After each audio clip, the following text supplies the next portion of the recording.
اب لگے معافیا مانگنے. اللہ نے کہا ہم نے کہا نہیں تھا تمہیں کہ باز آ جاؤ.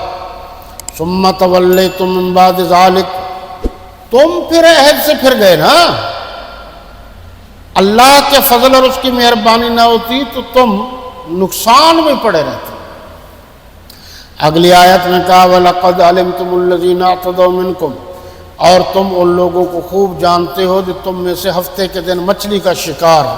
یہ آپ کو پتہ ہے کہ اس میں حکم میں پابندی لگائی گئی تھی کہ ہفتے والا دن یہودیوں کے نزدیک ہفتے کا دن بڑا بابرکت دن ہوتا ہے، عیسائیوں کے نزدیک اتوار کا دن، مسلمانوں کے نزدیک جمعے کا دن. لیکن عیسائی اور یہودیوں نے بین الاقوامی طور پر جمعے کے دن کی اہمیت کو ختم کرنے کے لیے سرکاری طور پر آپ دیکھیں پوری دنیا میں کاروباری لحاظ سے انہوں نے چھٹی اتوار کی کرائی، کہیں کہیں ہفتے کی ہے. مسلمان بہت کم کسی ملک میں، ورنہ یہ بھی چھٹی نہیں کرتے بیچارے. مچھلی کے شکار کی پابندی تھی، انہوں نے کہا واہ جی واہ. انہوں نے ایک مچھلی پکڑی اور اس کی جناب والا پونچھ میں رسی ڈالی اور پھینک دی.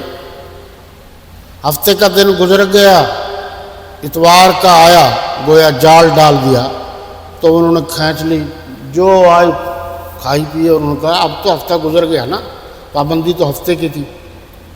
پھر انہوں نے ہفتے کے دن ایسا کیا ہے کہ اس کے ساتھ چھوٹے چھوٹے مچھلی کے تالاب بنا دیے، اور پھر ہفتے کا دن جب آنا ہوتا رات کو ہی وہ پانی چھوڑ دیتے دریا کا، تو اس پانی کے ذریعے مچھلیاں بھی آ جاتی. اتوار کو صبح صبح وہ بند کر دیتے، جو مچھلیاں پکڑتے وہ کھاتے پیتے عیش کرتے. یہ کبھی آپ کو یاد ہوگا کہ جب جمعے کے دن کی سرکاری چھٹی ہوئی تھی تو اس وقت مذاکرے ہوتے تھے کہ اسلام کہتا ہے کہ جناب والا جمعے سے پہلے جو ہے نا وہ روزی کما لو، بعد میں عیش کرو. کچھ کہتے تھے نہیں بعد میں عیش کرو، پہلے جناب والا تیاری کرو.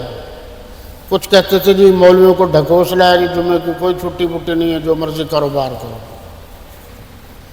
اچھا اسلام کا حکم تو یہ نہیں تھا، لیکن مزے کی بات یہ ہے کہ اسلامی قواعد اور ضوابط پر وہ بحث کرتے تھے یا اب بھی بحث کرتے ہیں جن کو سورہ اخلاص بھی نہیں آتی. یہ ہمیں افسوس ہے. آگے دیکھیے جی، اور اس قصے کو اس وقت کے لوگوں کے لیے اور جو ان کے بعد آنے والے تھے دی.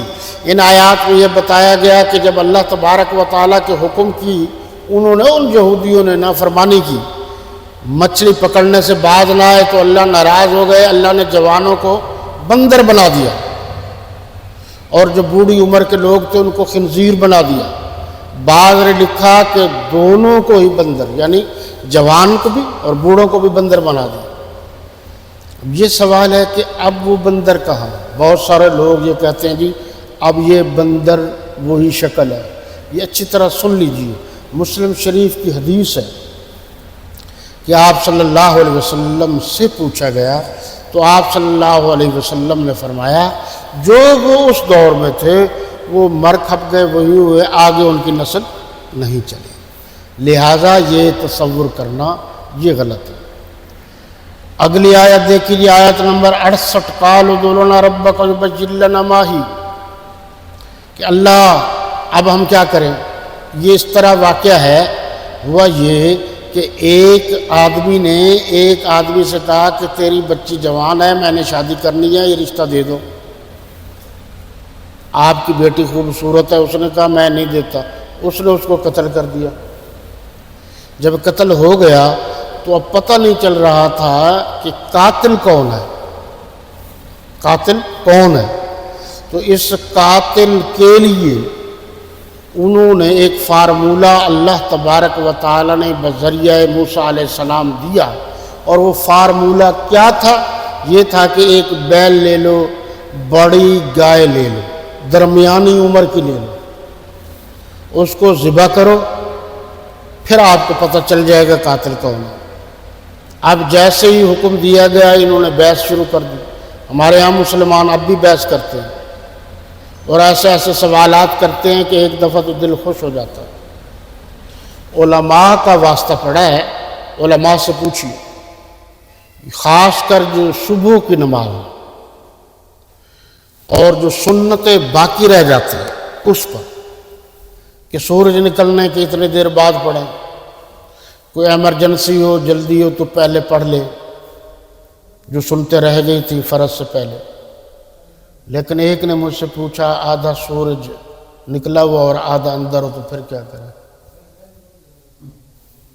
میں نے کہا جی پھر آپ کو چتر مارا۔ یہ مسئلے یہ گھسلے پوچھے جاتے ہیں ہمیں بے وقوف بنانے کے لیے، تو اس قسم کے مسئلے نہیں ہوتے۔ تو کہا گیا کہ جی بیل کس رنگ کا ہو، بیل کتنا ہو، اس میں یہ بتایا گیا۔ آگے قالوا ادعوا لنا ربکم یبین لنا، اگلی آیت انہوں نے کہا اب کے پروردگار سے پھر درخواست کرو ہی کیا کہ رنگ جو ہے نا سارے کئی ہوتے ہیں، مشابہ ہوتے ہیں، ہمیں وضاحت سے بتایا جائے کس رنگ کا بچڑا۔ تو اللہ تعالیٰ نے فرمایا موسیٰ علیہ السلام سے کہ ان کو بتاؤ، اللہ کہہ رہے ہیں کہ وہ بیل جو کام میں نہ آؤ اس وقت جو کام لیا جاتا تھا، جی زمین جوتتا نہ ہو، یہ دیہاتوں میں جائیں تو یہ میں نے دیکھا ہے میاں والی سائڈ پر، وہ گدھے جو ہے نا گدھے اور گائیں ان کو جوتتے ہیں اور ہل چلاتے ہیں، یہ بھی دیکھا ہے میں نے۔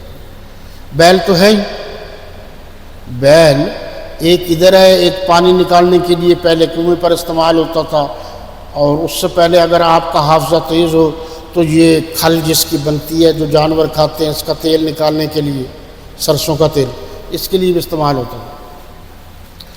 کہا اس قسم کا نہ ہو اور پھر اس بیل کو ذبح کرو، اور رنگ جو ہے وہ نیلا ہو جناب، یہ پرکشش رنگ ہے۔ تو اس قسم کے اعتراض کرتے کرتے کرتے رہے۔ یہ انہوں نے اعتراض کیا تھا نا کہ من و سلوہ کی ضرورت نہیں ہے، اب ہمیں کوئی لہسن پیاز بھی دو، یہ وہی قوم ہے جہاں بھی یہی اعتراض کیا۔ یہ آج رکوع نمبر 8 خیر سے ختم ہو گیا، اس سے آگے پھر چلیں گے۔ اللہ آپ کا میرا اور تمام مسلمانوں کا حامی و ناصر ہو۔ آیات باقی، ملاقات باقی، وما علینا الا البلاغ۔